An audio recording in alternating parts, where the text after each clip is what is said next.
se retrouve pour notre dernière émission de la journée où forcément on va parler innovation. Donc toute la journée, on s'est projeté en 2040, mais là, on continue toujours notre série d'émissions avec ce lien à l'innovation. Je suis entourée de professionnels de l'élevage et de professionnels du machinisme, mais quand même un lien avec l'élevage forcément. Donc on va avoir avec nous Loïc Lebihan, donc qui est co-gérant et éleveur aussi, éleveur en Loir-et-Cher. Donc bonjour Loïc. Oui, bonjour. Et on va voir Nicolas Lucas, donc qui travaille pour Lely et donc qui va nous parler aussi d'un robot et des innovations qui se mettent en place au niveau de Lely. Je vois que vous n'avez pas de micro, mais je vous salue quand même. Bonjour. Bonjour. Alors du coup, Loïc, comment ça a commencé cette histoire? Parce que du coup, vous me disiez, moi à la base, je suis agriculteur, donc c'est parti d'un besoin finalement, ce bâtiment d'élevage avicole. Oui, tout à fait. Moi, je suis éleveur de faisans en Sologne, donc depuis, je me suis installé en 96. Donc à partir de là, on fait l'accouvage, donc on élève à partir de 1 jour jusqu'à l'âge adulte, et c'est en observant un peu au fil des années. Aussi en essayant de gérer un peu au niveau l'économie de la structure, donc sur les dépenses énergétiques principalement. Donc l'idée principale, c'était un constat qui était de pourquoi le rapport entre le poussin de 1 jour et la hauteur du bâtiment d'élevage. Donc si on fait une règle de 3 par rapport à un poussin de 10 cm dans un bâtiment de 4 mètres de hauteur, on multiplie par 40 et ça équivaut à un être humain d'un mètre 75 dans un bâtiment de 70 mètres de haut. Ouais, voilà, tout à fait. Ah, c'est vrai que cette comparaison, elle est flagrante. Hein. Donc voilà, à partir de là, il y a sans doute quelque chose à faire, du coup. Donc l'idée, c'était de baisser le bâtiment par rapport à l'oiseau, enfin à l'animal, et sans pour autant aller dans le contresens, enfin dans le bien-être, ne pas altérer non plus l'élevage par rapport à... Alors pourquoi on a des bâtiments de grande hauteur? C'est parce que l'être humain a besoin, enfin l'éleveur a besoin de rentrer avec ses machines, etc. Alors là, pour le coup, vous avez réfléchi à un concept où justement le confort de l'éleveur n'est pas non plus handicapé, quoi. Oui, tout à fait. Donc on a baissé les hauteurs. Notre bâtiment il fait à peu près 1,35 m de hauteur. On s'est fié par rapport aux normes aussi du radiant de chauffage pour être dans les normes. Donc l'éleveur entre plus à l'intérieur, mais de l'extérieur, il peut, par l'intermédiaire de porte-capot, accéder à l'ensemble de son bâtiment. Donc c'est pour ça que ça devient un avantage. Donc premièrement sur l'aspect économique, le fait de chauffer un volume qui soit plus restreint. On ne chauffe plus les 70 mètres de haut, si on veut dire.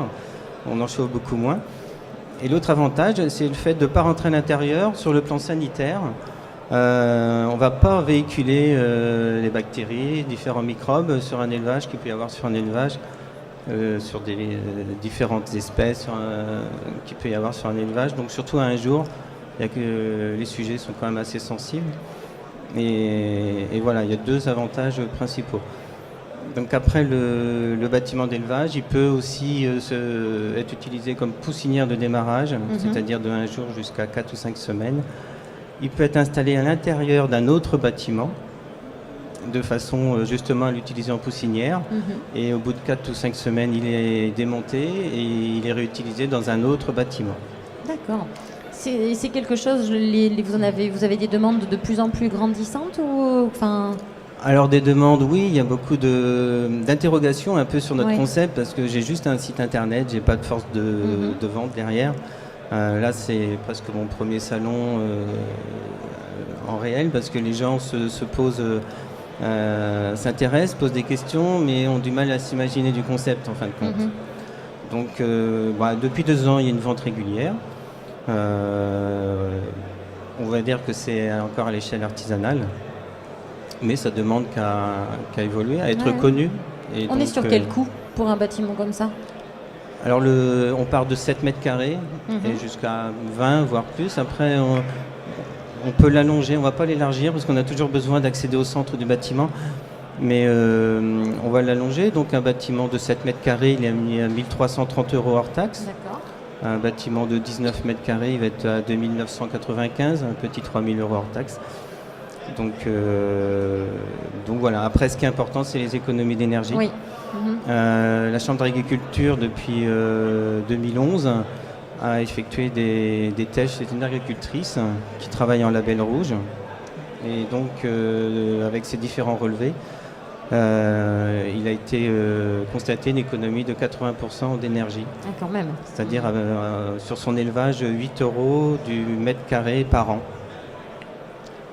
Donc voilà, après, tout à l'heure vous parlez de 2040.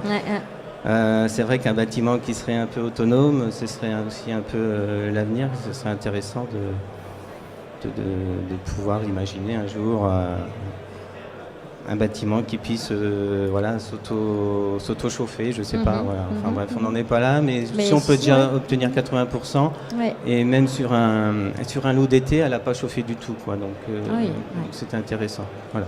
L'idée, c'est d'adapter un volume par rapport à l'animal, quoi, en fait.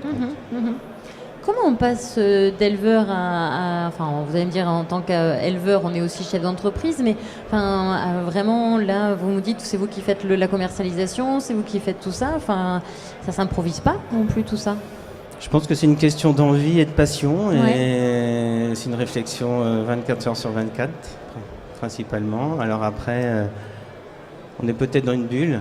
C'est pour ça qu'on vient sur le terrain aussi ou sur des salons pour voir la réaction des gens, quoi, parce que c'est bien joli d'avoir une idée, en fin de compte, d'avoir un brevet, se dire qu'on est les meilleurs du monde, mais après il faut quand même que sur le terrain, que ce soit commercialisable, que ça fonctionne, quoi.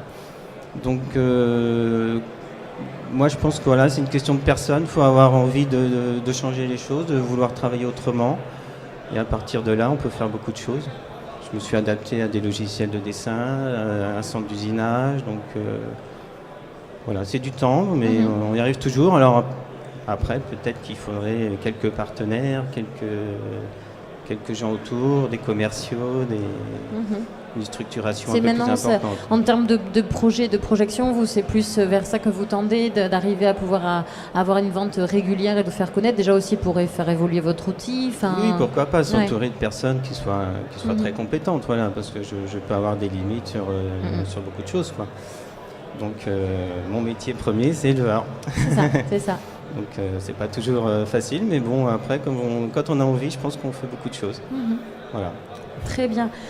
Alors justement, Lélie, je pense que vous avez aussi beaucoup d'envie, beaucoup d'idées, vous aussi. Vous avez mis en place, il y a quelques temps de ça, il y a 4 ans, en 2012, un robot, plus pour faire la distribution d'aliments et la destination des bovins.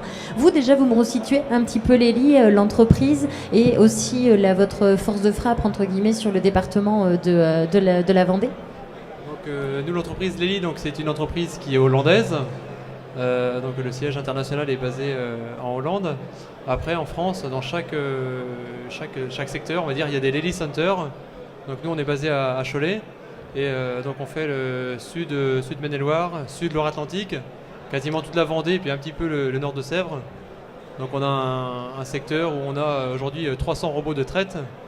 Et donc là, maintenant, le robot d'alimentation qui se développe de plus en plus. Et en 2 ans, on passe de 2 robots d'alimentation, 2 vecteurs, à 7 vecteurs qu'on va avoir en fin d'année sur notre zone à nous. Donc voilà, on voit que sur notre zone, ça se développe bien. En France aussi. En France, on va commencer à avoir, on va être à 85 vecteurs.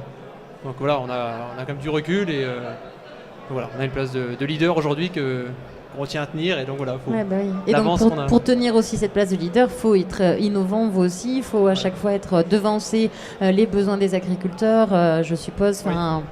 Et alors là, du coup, ce robot distribution d'aliments, pourquoi il séduit autant? Pourquoi il séduit autant? La première remarque ou le premier besoin des éleveurs, quand ils m'appellent, voilà, pour venir voir leur exploitation, c'est souvent une recherche de gain de temps, parce que c'est vrai qu'on a remarqué, voilà, on a fait une enquête aussi dans les élevages, 38 élevages qui étaient mis en route au départ, et on a fait une enquête un peu pour savoir ce qu'ils avaient gagné. Et donc les éleveurs, le fait de passer au vecteur, d'automatiser l'alimentation, ils ont gagné 11 heures de travail par semaine.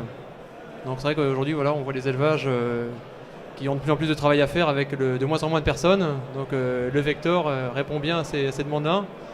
Après, la deuxième demande, c'est aussi de gagner techniquement, parce que voilà, on a un robot d'alimentation qui vient nourrir, qui travaille 24 heures sur 24, donc, qui peut aussi bien nourrir des vaches, des génisses, des vaches taries, donc différents lots d'animaux. Et donc voilà, on peut avoir des rations vraiment très précises.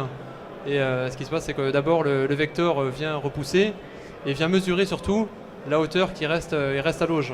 Donc l'éleveur donne un seuil minimum, par exemple 5 cm, à laquelle il ne veut pas que les vaches aient moins de 5 cm d'aliments à l'auge. Et quand les vaches mangent suffisamment, donc voilà, le vecteur vient repousser. Et quand on a atteint les moins de 5 cm, en fait, le vecteur vient remettre à manger après. Donc on est sûr que les vaches ont du frais tout au long de la journée, quoi. Et moins de gaspillage. Et moins de gaspillage, voilà. Ouais, donc on a diminué par 10 les refus. D'accord. Donc les éleveurs enlèvent les refus une fois par semaine. D'accord.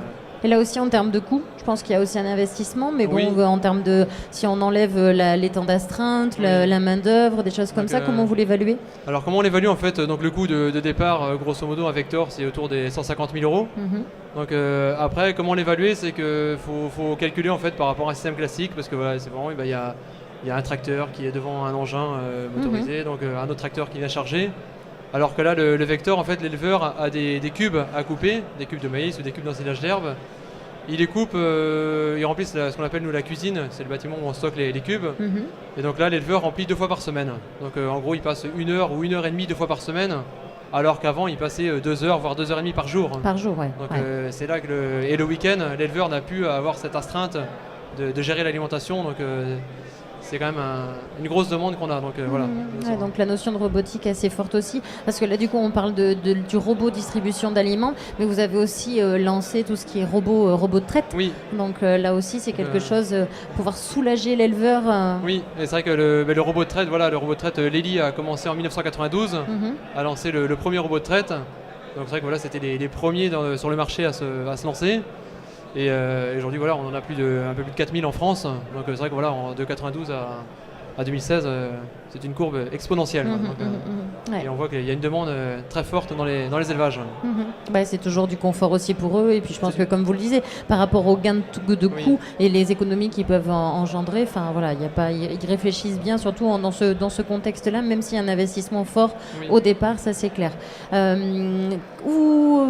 Comment vous vous projetez aujourd'hui? Est-ce qu'il y a déjà des projets qui sont dans votre tête par rapport à d'autres robots? Comment est-ce que vous travaillez? Vous avez un secteur plus recherche et développement?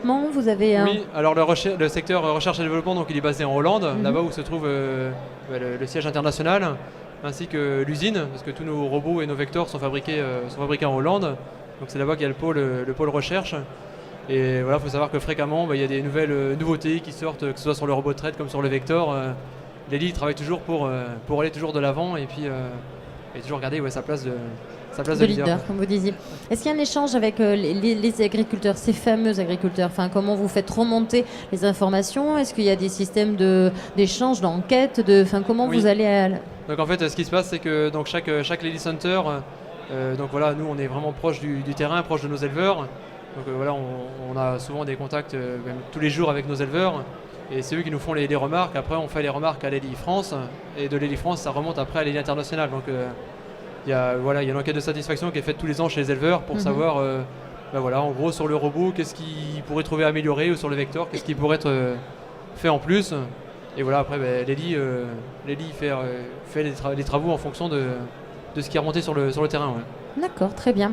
Écoutez, merci en tout cas Loïc, et merci Nicolas d'avoir échangé avec nous pour cette émission.